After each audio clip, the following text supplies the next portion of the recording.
അങ്ങനെ കേരളത്തിൽ തെരഞ്ഞെടുപ്പ് ഫലം പുറത്തു വന്നിരിക്കുകയാണ്. ഇടതുപക്ഷ മുന്നണി വലിയൊരു വിജയം നേടി ഭരണ തുടർച്ച നേടിയിരിക്കുകയാണ്. എന്നാൽ ഇതിന്റെയൊക്കെ ഇടയിൽ മുങ്ങി നടക്കുന്ന ഒരാളുണ്ട്. പേര് AP അബ്ദുള്ളക്കുട്ടി എന്നാണ്. സംഭവം മറ്റൊന്നുമല്ല, കേരളത്തിലെ മാധ്യമങ്ങൾ കേരള നിയമസഭയിലേക്കുള്ള തെരഞ്ഞെടുപ്പുമായി ബന്ധപ്പെട്ടുള്ള വാർത്തകൾക്ക് വളരെ പ്രാധാന്യം നൽകിയപ്പോൾ ഇന്ന് നടന്ന മലപ്പുറം ലോക്സഭാ ഉപതെരഞ്ഞെടുപ്പിന്റെ ഫലങ്ങൾ മാധ്യമങ്ങൾ വലിയ രീതിയിൽ പ്രസിദ്ധീകരിച്ചിരുന്നില്ല. ഇതോടെയാണ് അബ്ദുള്ളക്കുട്ടി നൈസായി മുങ്ങിയത്. എന്നാൽ അബ്ദുള്ളക്കുട്ടി മലപ്പുറം ഉപതെരഞ്ഞെടുപ്പിൽ നേടിയ വോട്ടുകളുടെ എണ്ണം നമുക്കൊന്ന് പരിശോധിക്കാം. മലപ്പുറം ലോക്സഭയിലേക്കുള്ള ഉപതെരഞ്ഞെടുപ്പിൽ AP അബ്ദുള്ളക്കുട്ടി 8 നിലയിൽ പൊട്ടി.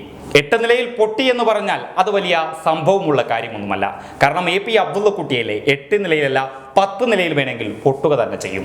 എന്നാൽ വളരെ കൗതുകരമായ ഒരു വാർത്ത എന്നുള്ളത് 2019 മലപ്പുറം ലോക്സഭാ മണ്ഡലത്തിലേക്ക് മത്സരിച്ച BJP സ്ഥാനാർത്ഥിയായ ഉണ്ണികൃഷ്ണൻ നേടിയതിനേക്കാൾ കുറവ് വോട്ടുകളാണ് അബ്ദുള്ളക്കുട്ടി നേടിയിരിക്കുന്നത്.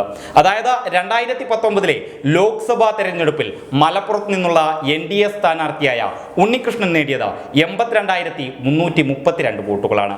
എന്നാൽ 2021 അതായത് ഇന്ന് പുറത്തു വന്ന മലപ്പുറം ഉപതെരഞ്ഞെടുപ്പിലേക്കുള്ള ഫലം പുറത്തു വന്നപ്പോൾ അബ്ദുള്ളക്കുട്ടി നേടിയത് വെറും 68,935 വോട്ടുകൾ മാത്രം. അതായത് 2019 ഉണ്ണികൃഷ്ണൻ നേടിയതിനേക്കാൾ 13,397 വോട്ടുകൾ കുറവാണ് അബ്ദുള്ളക്കുട്ടി നേടിയിരിക്കുന്നത്.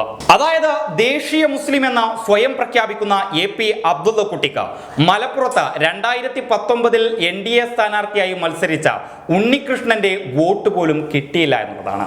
മലപ്പുറം ഏറ്റവും കൂടുതൽ മുസ്ലിം വോട്ടർമാരുള്ള ഒരു മണ്ഡലമാണ്. ആ മണ്ഡലത്തിലാണ് ദേശീയ മുസ്ലിം എന്ന സ്വയം അവകാശപ്പെടുന്ന അബ്ദുള്ളക്കുട്ടിക്ക് ഇത്രയും വോട്ടുകൾ കുറഞ്ഞിരിക്കുന്നത്. അതേസമയം മലപ്പുറം ലോക്സഭാ മണ്ഡലത്തിലേക്ക് നടന്ന ഉപതെരഞ്ഞെടുപ്പിൽ മുസ്ലിം ലീഗ് സ്ഥാനാർത്ഥി MP അബ്ദു സമദാനി വിജയിച്ചു. 1,14,615 വോട്ടുകൾക്കായിരുന്നു LDF സ്ഥാനാർത്ഥിയായ VP സാനുവിനെ സമദാനി പരാജയപ്പെടുത്തിയത്. അതേസമയം 2019 ലോക്സഭാ തെരഞ്ഞെടുപ്പിൽ ലഭിച്ചതിനേക്കാൾ ഭൂരിപക്ഷം മുസ്ലിം ലീഗിന് കുറഞ്ഞു. 2019 2,60,153 വോട്ടുകളുടെ ഭൂരിപക്ഷത്തിലായിരുന്നു PK കുഞ്ഞാലിക്കുട്ടി വിജയിച്ചത്. എന്നാൽ ഉപതെരഞ്ഞെടുപ്പിൽ VP സാനുവിന് 93,913 വോട്ടുകൾ അധികം നേടാനായി. അതേസമയം നേരത്തെ പറഞ്ഞതുപോലെ BJP സ്ഥാനാർത്ഥിയായി മത്സരിച്ച AP അബ്ദുള്ളക്കുട്ടിക്ക് കഴിഞ്ഞ തവണ BJPക്ക് ലഭിച്ച വോട്ട് പോലും ലഭിച്ചില്ല.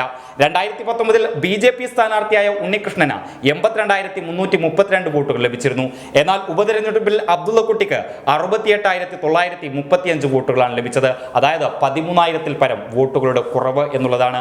ഏതായാലും മലപ്പുറത്തെ ജനങ്ങൾ ദേശീയ മുസ്ലിം എന്ന സ്വയം പ്രഖ്യാപിക്കുന്ന അബ്ദുള്ളക്കുട്ടിയെ ആട്ടിയോടിച്ചിരിക്കുകയാണ്. News desk public Kerala.